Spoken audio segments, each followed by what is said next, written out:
ಕಾಂಗ್ರೆಸ್ ನಾಯಕನ ಮೇಲೆ ಅಪರಿಚಿತ ದುಷ್ಕರ್ಮಿಗಳ ಗುಂಪು ಮಾರಣಾಂತಿಕವಾಗಿ ಹಲ್ಲೆ ನಡೆಸಿದೆ. ಉತ್ತರ ಕನ್ನಡ ಜಿಲ್ಲೆಯ ಅಂಕೋಲ ಪಟ್ಟಣದಲ್ಲಿ ಈ ಘಟನೆ ನಡೆದಿದೆ. ಗೃಹ ಸಚಿವ ಪರಮೇಶ್ವರ್ ಆಪ್ತರಾಗಿರುವ ಗೋಪಾಲಕೃಷ್ಣ ನಾಯಕ್ ಮೇಲೆ ಏಕಾಏಕಿ ಈ ದಾಳಿ ನಡೆದಿದೆ. ಮೊದಲು ರಾಡ್ನಿಂದ ಹಲ್ಲೆ ನಡೆಸಿ ಬಳಿಕ ಚಾಕುವಿನಿಂದ ತೀವ್ರವಾಗಿ ಹಲ್ಲೆ ಮಾಡಿದ್ದಾರೆ. ದಾಳಿಯಿಂದಾಗಿ ಗೋಪಾಲಕೃಷ್ಣ ನಾಯಕ್ ತೀವ್ರವಾಗಿ ಗಾಯಗೊಂಡಿದ್ದಾರೆ. ಘಟನೆ ವೇಳೆ ಜೊತೆಗಿದ್ದ ಇನ್ನೊಬ್ಬ ವ್ಯಕ್ತಿಗೂ ಚಾಕುವಿನಿಂದ ಇರಿಯಲಾಗಿದೆ.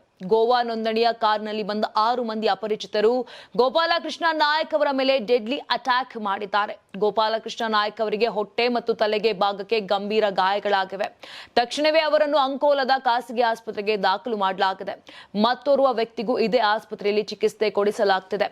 ಮಾಹಿತಿ ತಿಳಿಯುತ್ತಿದ್ದಂತೆ ಘಟನಾ ಸ್ಥಳಕ್ಕೆ ಹೋದ ಅಂಕೋಲ ಪೊಲೀಸರು ಪರಿಶೀಲನೆ ನಡೆಸಿದ್ದಾರೆ. ಉತ್ತರ ಕನ್ನಡ ಜಿಲ್ಲಾ ಪೊಲೀಸ್ ವರಿಷ್ಠಾಧಿಕಾರಿ ದೀಪನ್ ಕೂಡ ಭೇಟಿಯನ್ನ ಕೊಟ್ಟು ಮಾಹಿತಿಯನ್ನ ಕಲೆ ಹಾಕಿದ್ದಾರೆ. ಆರೋಪಿಗಳು ಗೋವಾ ನೋಂದಣಿಯ ಕಾರಿನಲ್ಲಿ ಬಂದಿದ್ದರಿಂದ ಗೋವಾ ಪೊಲೀಸರ ಜೊತೆಗೂ ಸಂಪರ್ಕ ಸಾಧಿಸಲಾಗಿದೆ. ಅಂಕೋಲಾ ಪೊಲೀಸ್ ಠಾಣೆಯಲ್ಲಿ ಪ್ರಕರಣ ದಾಖಲಾಗಿದ್ದು ಆರೋಪಿಗಳಿಗಾಗಿ ಖಾಕಿ ಪಡೆ ಬಲೆ ಬೀಸಿದೆ.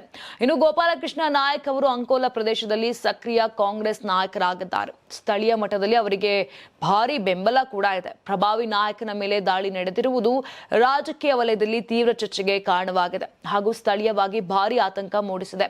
ಘಟನೆ ಬಗ್ಗೆ ಕಾಂಗ್ರೆಸ್ ನಾಯಕರು ಮುಖಂಡರು ತೀವ್ರ ಆಕ್ರೋಶ ವ್ಯಕ್ತಪಡಿಸಿದ್ದಾರೆ. ಇದು ರಾಜಕೀಯ ಪ್ರೇರಿತ ಹಲ್ಲೆಯಾಗಿರಬಹುದು ಎಂಬ ಅನುಮಾನ ವ್ಯಕ್ತಪಡಿಸುತ್ತಿದ್ದಾರೆ.